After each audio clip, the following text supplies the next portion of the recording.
Our democracy is in serious danger. That was the first sentence of an extraordinary column by New York Times columnist Tom Friedman. It almost instantly became the most viewed article on the New York Times website. It describes the Trump presidency in truly threatening terms, threatening to the United States of America. Tom Friedman was not scheduled to publish a column Sunday night when this column was posted on the Times website. But at the end of an extraordinary weekend of presidential misbehavior, Tom Friedman found himself compelled to say something. The Friedman column is one of the New York Times nonpartisan columns and one of the most instructive in the history of New York Times columns. Tom Friedman travels the world trying to translate everything that's happening out there into clear concepts that readers around the world need to know. And now you might not agree with everything you read in Friedman columns, but you will always learn something important in a Friedman column. The Friedman columns, at their best, are a continuing, nonpartisan search for the world's best ideas. And that is a search that is usually optimistic in the Friedman view. And those columns are read closely by leaders around the world. But it is entirely possible that the President of the United States has never read a Tom Friedman column. He certainly sounds like someone who has never read a Tom Friedman column. But if he reads just one, we should all hope it's this one, which ends this way. This is Code Red. The biggest threat to the integrity of our democracy today is in the Oval Office. And joining us now, Tom Friedman, Pulitzer Prize-winning columnist for the New York Times.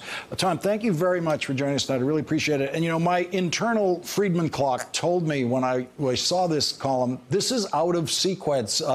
He's not scheduled to write right now, is he? This isn't his day. Tell us why you were moved to do this one. Well, Lawrence, it was the holiday, and I picked up the paper like everybody else and saw that Robert Mueller had indicted 13 Russians and several Russian organizations for basically intervening in our last election, both to poison our politics and to tilt the election toward Donald Trump. And I waited to see what the president would have to say about this, and he had nothing to say about it. And that struck me as not only appalling, but actually frightening. Because up to now, Donald Trump, he's violated the norms that we expect in a president. His tweeting, his incessant lying, his general, way he speaks about people, his diminishing of others in different countries. He's violated the norms of the presidency. But when the president of the United States does not react to a clear and present danger, then he's violating his oath of office. Then he is not defending, protecting and defending the Constitution and the country. And that struck me as I said, not only appalling, but extremely dangerous. And it needed to be called out. And I think, judging from the reaction of readers, a lot of people felt exactly that. I want to read something that the president tweeted this morning. He said, "I have been much tougher on Russia than Obama. Just look at the facts. Total fake news." What's your reaction to that tweet? Well, it's probably lie number 2,342.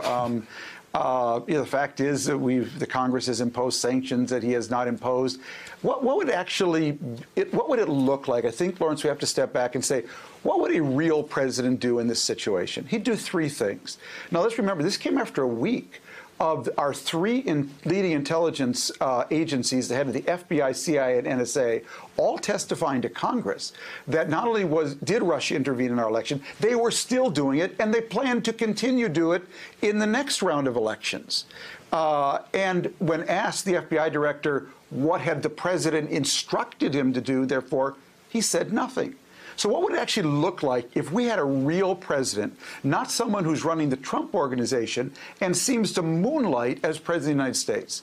Here's what a real president would do. First of all, he'd give a speech to the country explaining the problem to people in a language and way that would be both compelling and illuminating for people so they understand the nature of the threat.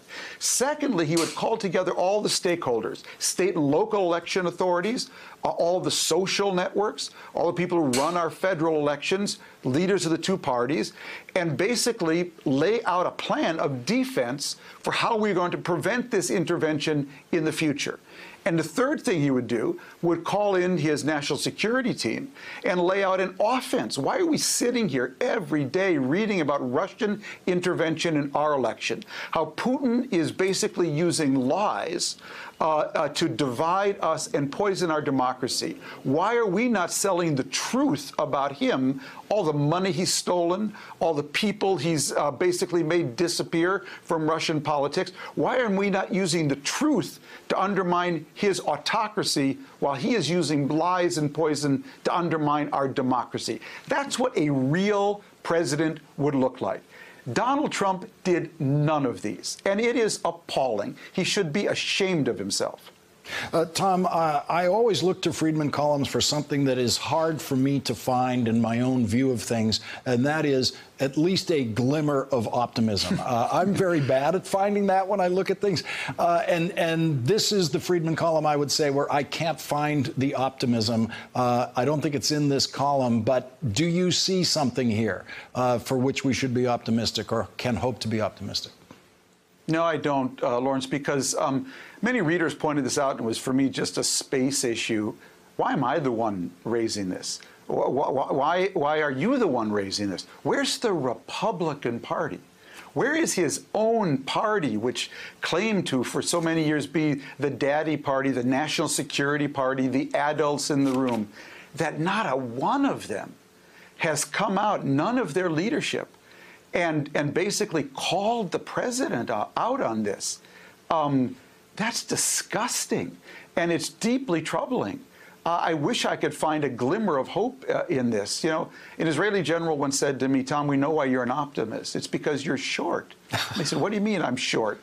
I'm not that short." And he said, "Yeah, it's because you can only see that part of the glass that's half full."